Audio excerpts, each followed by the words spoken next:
Today we're going to break down the backswing. We're going to go through posture, how your hips move, torso movements, arm movements, everything to help you identify, fix, or just improve your backswing. But before we do that, I'm in Phoenix. It's 109 degrees right now when I'm making this video. I want to know if anybody has a day that's hotter than me or who has the most perfect day right now. So put those down in the comments. I'm a little jealous of those people who are probably going to say that it's 80 and overcast, because I haven't seen that in 4 months. And if you're brand new to our channel, just make sure you subscribe. That way you'll see all our future videos, especially if you hit the little bell button. And if you enjoy the content today, give us a thumbs up.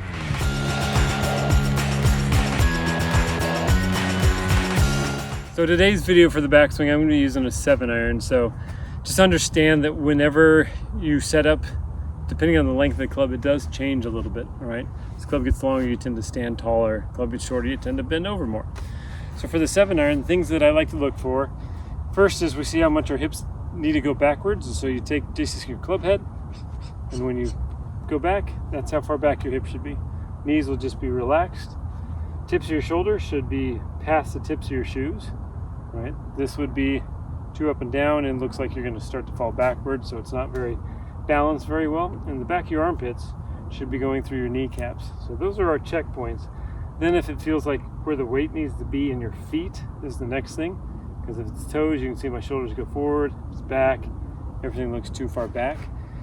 You just basically, if you just stand straight up and down, all right, that's where your balance point is. Nobody really balances in their heels. Nobody balances in their toes, all right? Some people call it the balls of the feet. I think it's a little bit basically right where you tie your shoestrings is where I like to go with people's balance, okay? And then depending on how long your arms are, everything's gonna be a little different. So if you have really long arms, your hands might sit lower. If you have short arms, your hands might be higher. But we do like to see basically a hand width between your belt line, all right, and the end of your club. I usually like to see it look like it's pointing through your belly button too, not through your legs, or not through your chest, okay? So the arms have to have a certain angle to help you take that club away good, which we will cover next. The second part in the backswing that we're going to talk about is the takeaway. Everybody loves to talk about the takeaway, and it is important. Okay, so there's a few things that we need to look for. So the first thing we're going to talk about is the club face in the takeaway. It needs to match your spine angle, okay? If it's too open, it's going to make the face open throughout the golf swing. If it's too closed, it's going to be closed throughout the golf swing. So the first thing you can simply do is check and make sure basically straight up and down. If I bend over, it still matches my spine angle, all right? So if you bend over a lot, it might be more closed. If you stand too much up, it might be more open. So the first thing, the most important thing is always club face whenever it comes to anything in the backswing and the downswing, because it really controls where the ball is going to go, okay? From there, okay, so we're on a good setup. The takeaway, what we wanted to feel like is I like to have people feel like their right side just takes the club back. Okay, a lot of times when we take the club back, a lot of people like to push with their left side and the club gets behind them, and then it encourages that over the top move. So you're going to almost feel like you grip, it's almost like your hands is going to be flat and you're just going to feel like the right side just moves it back. Or even if you just take the left hand off it altogether and you just move back and feel connected, you'll be amazed how it actually starts to move on plane. One of the biggest faults that you can make is starting to push it away in your golf swing. It creates a really unstable club face, makes it much harder for you to be consistent. So I want you to feel like your hands kind of don't move a whole lot, so they're going to feel really calm. There's not going to be any pushing, hinging, or anything in the beginning. That's why we have our hands low when we start. So when you take the club back, it should feel like the right side just moves open as you take the club back. For those who push it away, this is going to feel really inside, and then there might be some who pull it really inside, and this might have to feel the opposite, like you push it. Depends on who you are. But no matter what it is, just feel like you keep that same distance from your belt line, and that'll help you a lot when it comes to the idea of how you take it away. So calm hands, keep it the same distance from the belt line, and when you put those together, everything should be very stable, okay? So if I try to line up perfectly and I just do that same move, I just try to keep it there, All right, my takeaway should be really good at that point in time. I've worked on that for a while because I've struggled with the push. I didn't really notice it until a few years ago. So just make that takeaway really nice. Okay. The third part is, how do our hips move? Okay. They should kind of do it automatically, but I know a lot of people actually struggle with this because we don't do a whole lot of rotary things in life. So it gets a little bit off course.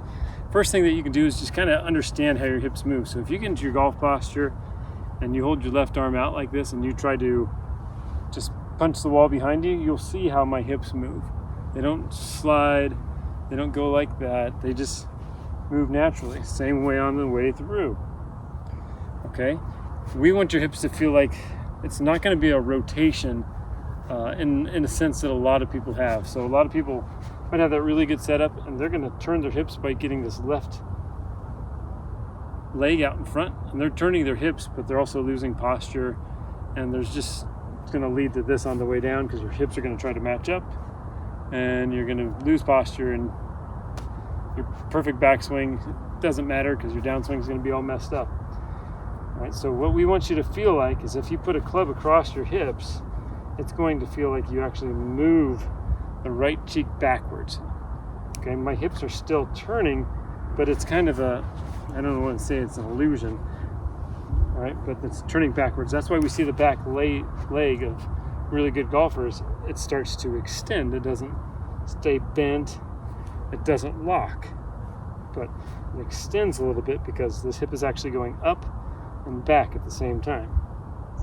Okay, and when you see a golfer do it correctly, if you watch the crease in their pants when they turn, they get this crease here. If they turn that way, the pants don't really crease, so they're not actually, I want to say you more or less move into your hip socket, which is tough on some of us because our hips are they're not very mobile. So there's workarounds that you can do for that. You can open up your stance, it makes it easier for your hips to turn, but we have to get you moving into your right hip in your backswing. A drill that you can do is if you just set up and you swing back, right, and you slide the left foot forward, it gets into the right way. It doesn't allow you to do anything wrong. It feels a little weird for some of you, all right? So a lot of that weight goes into that back foot for this drill, and you just let it slide back, and you'll be moving into that right hip. So when you start taking that club back, you're going to start feeling the weight go here. You're going to start feeling moving into that socket, and the hip's going to feel like it kind of goes up a little bit. Okay, so that is how we do the takeaway and the backswing.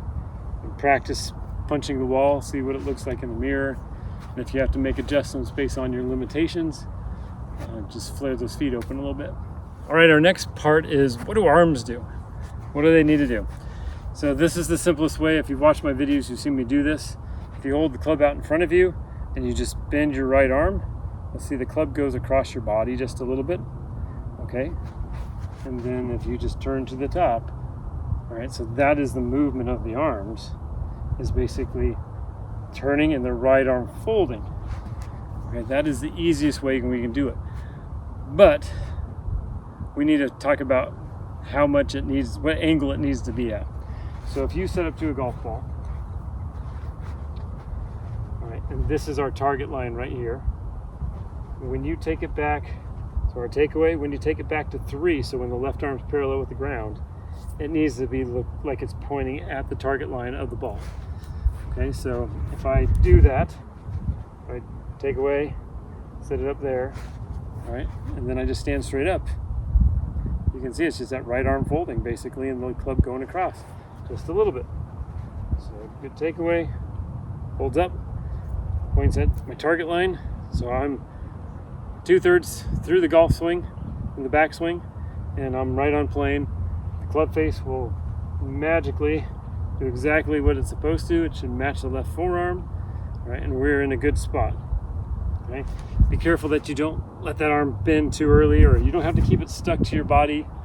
Okay, as you turn, get to the top, there should be a little bit of space. Nobody keeps it there because then their arms get really low and there's no power in that. Okay, so check your takeaway, your position 2, check the club face, make sure the club is pointing at the right angle, and now we'll take you to the top. All right, top of the backswing should be, if you've managed to set up correctly, do the takeaway, get the position 3 correctly, it should almost automatically be ready for you. So you're gonna get into your good setup, get your good takeaway down, take it to position 3. All right, from here, all you're gonna do is you just turn a little bit more. Okay, so we're gonna look for a few things. We still wanna see the club face. All right, have a little bit of closure to it. It's still gonna match the left arm on top. All right, it's going to be more or less pointing down our target backswing. Besides where the club needs to be angled on top, we look for what the arms need to be looking like also. So we get it to the top. All right, we want the right wrist to feel like it's a little underneath versus that way. That's a wide open face. All right, this also helps you when it comes back down to firing an impact. Okay, so it's pretty important what it looks like on top. All right, left arm can be straight, it can be a little bent. Some players play that way.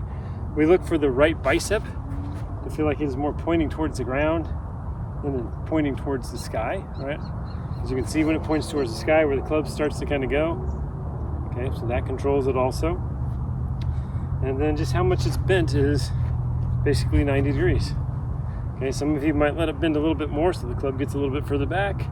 Whatever helps you hit the ball the best. But those are our positions that we look for in the backswing. So you start with the setup, work on the takeaway, understand how the hips move, get that club to position 3 and make sure it's angled correctly, club face and everything is in the right spots.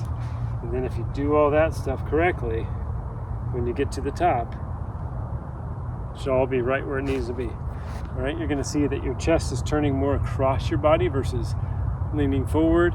Hips never slide back and forth. Okay, you can kind of sway to the right a little bit because it helps you shift your weight.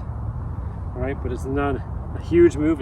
Everything's tiny in golf. All right, and you get to the top, right, and then you're right where it needs to be. Okay, so don't make it complicated. Try not to get into any reverse tilts. Try not to move really hard off to the right of the ball or anything like that. All right, and of course, find a player that you like on tour. You can always videotape yourself and put it next to a player. Like I use the Coach Now app. It's free, you can download it, you can put your swing, and then you can take a swing off the internet and put them next to each other, and you can always try to match their positions, right? Try to match an Adam Scott position or just a Justin Rose, a good player's position, and automatically your swing will start to get better. But this is what our backswing should look and kind of feel like.